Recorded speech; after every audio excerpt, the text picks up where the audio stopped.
Hello everyone, welcome back to another video. Today we're going to be doing discrete probability distributions and trying to explain it as simply as possible. Well, let's get straight onto it. First, let me define it for you in the scientific terms at least, and then we'll go over describing it visually. But a discrete probability distribution is a table, formula, or graph that lists out all of the possible values that a discrete random variable can assume, together with their associated probabilities. It is called a discrete probability distribution. In this experiment, let's assume we have two coins. Right? We're flipping two coins, and we're trying to find the distribution of the probabilities. So we'll call this, right here, take this color, we'll call this experiment 1, experiment 2, experiment 3, and experiment 4. We flip the first coin, we get tails.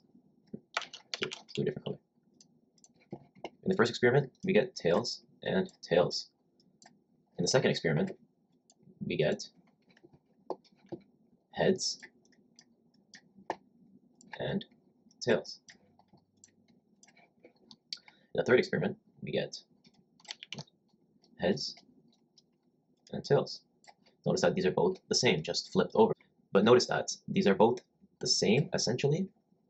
However, the tails comes before the heads, and this one heads becomes before the tails. But since they're their own experiment for each, since it's its own test, and it's its own test here, we have to consider them as individual.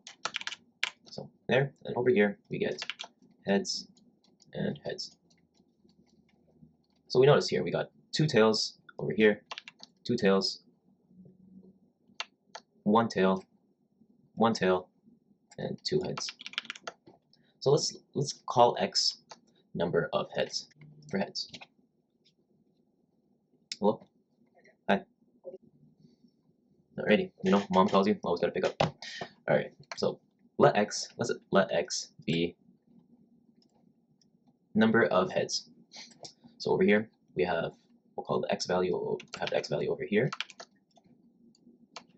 X value over here, and in the first experiment we have 0. Second experiment, we have 1.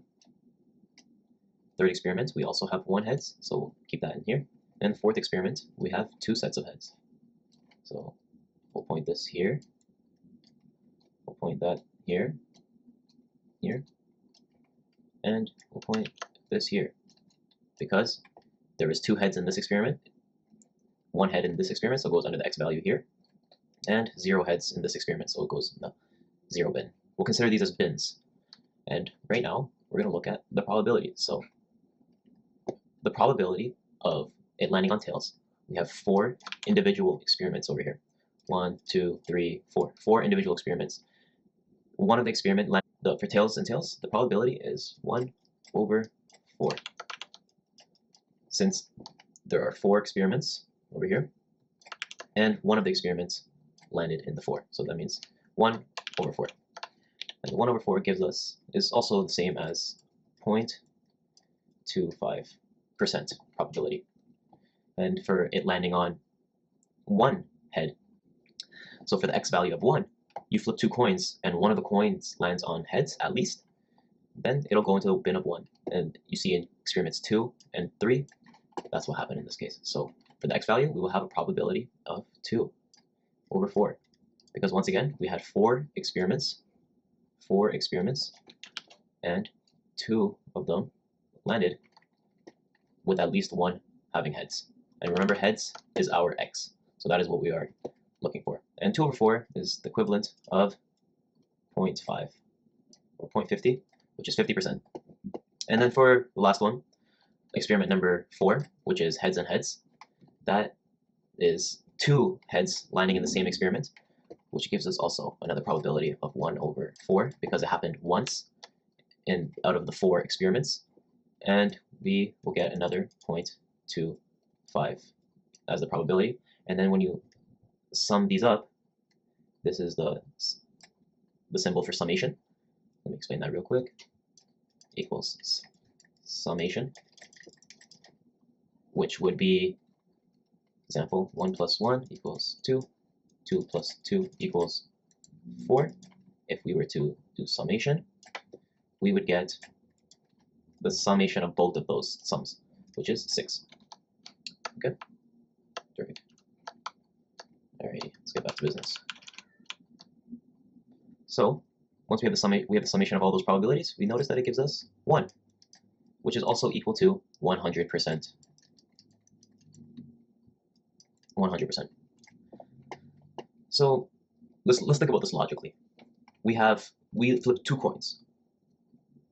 We know based on common sense, there's 2 sides on a coin. So we assume that 50% chance of it landing on heads or tails. But when you flip 2, and we did 4 experiments, which is each of like the possible outcomes. You know, you can have either tails or tails, heads or heads, tails and heads, or heads and tails. So theoretically, with expected value, we assume that landing both coins, tails and tails, it is 25% chance. Because when you flip 1 coin, there's a 50-50% chance with each. But now you add 2 coins, you are adding another coin, which is also another 50-50 chance.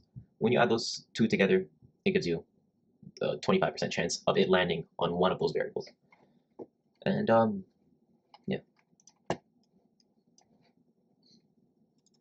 Another way of explaining this distribution over here is by doing it in a chart. So let's put 0, 1, and 2. My 2s, you guys are going to notice that my 2s are always a little bit messy. But so right here, for the 0, we're going to look at the x value. X value, we see the probability is 25%. So let's put 0.25 here. It's a little, yeah, can't use 0.50 here. And let's just put a 1 at the top, which is 100%. Okay, so 0, the probability of tossing 2 coins and 0, none of the coins have a heads in it, is 25%. 25%. Okay, but the probability of flipping 2 coins and at least one of the coins being heads, we found that it is 50%. And then probability of 2 coins being heads, we also found it to be 25% again. And you can kind of see, this is a little bit, we're going a little bit ahead, but we will go over in different classes, in different videos, that this is starting to look normally distributed. All right, so just keep that in mind for now. Another way to describe discrete probability distribution is by visualizing it in this way. So let's use an example of a survey. And in this survey, we are going to a town with, let's 350,000 people. And we are doing a survey of how many computers are in a household. So we'll do 0 computers, 1, 2, 3, 4. And let's say, in this case, the households, people with 0 computers would be 1510, 3100, 38, 440, 15. So household with 0 computers, there's 1,100 of them. Households with 1 computer would be 31,000 in this town. Town size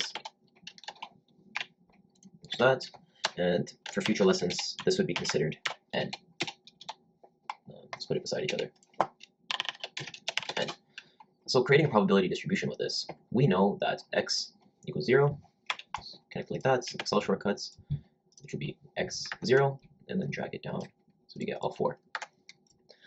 We want to find the probability of each of these households, right?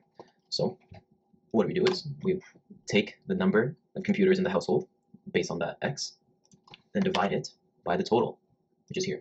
Then we will fix this cell so then it'll drag all the way down. And then drag it down, reduce the decimal places. And to confirm that this is accurate, I'm going to add them all up so that we can see that it totals to 1, aka 100%. Oh, 100%. Okay, so that's another way of visualizing a probability distribution. We see the amount of x, the amount of x, and then based on the total amount, we find the probability of it. And once we have that, we can actually do something like this.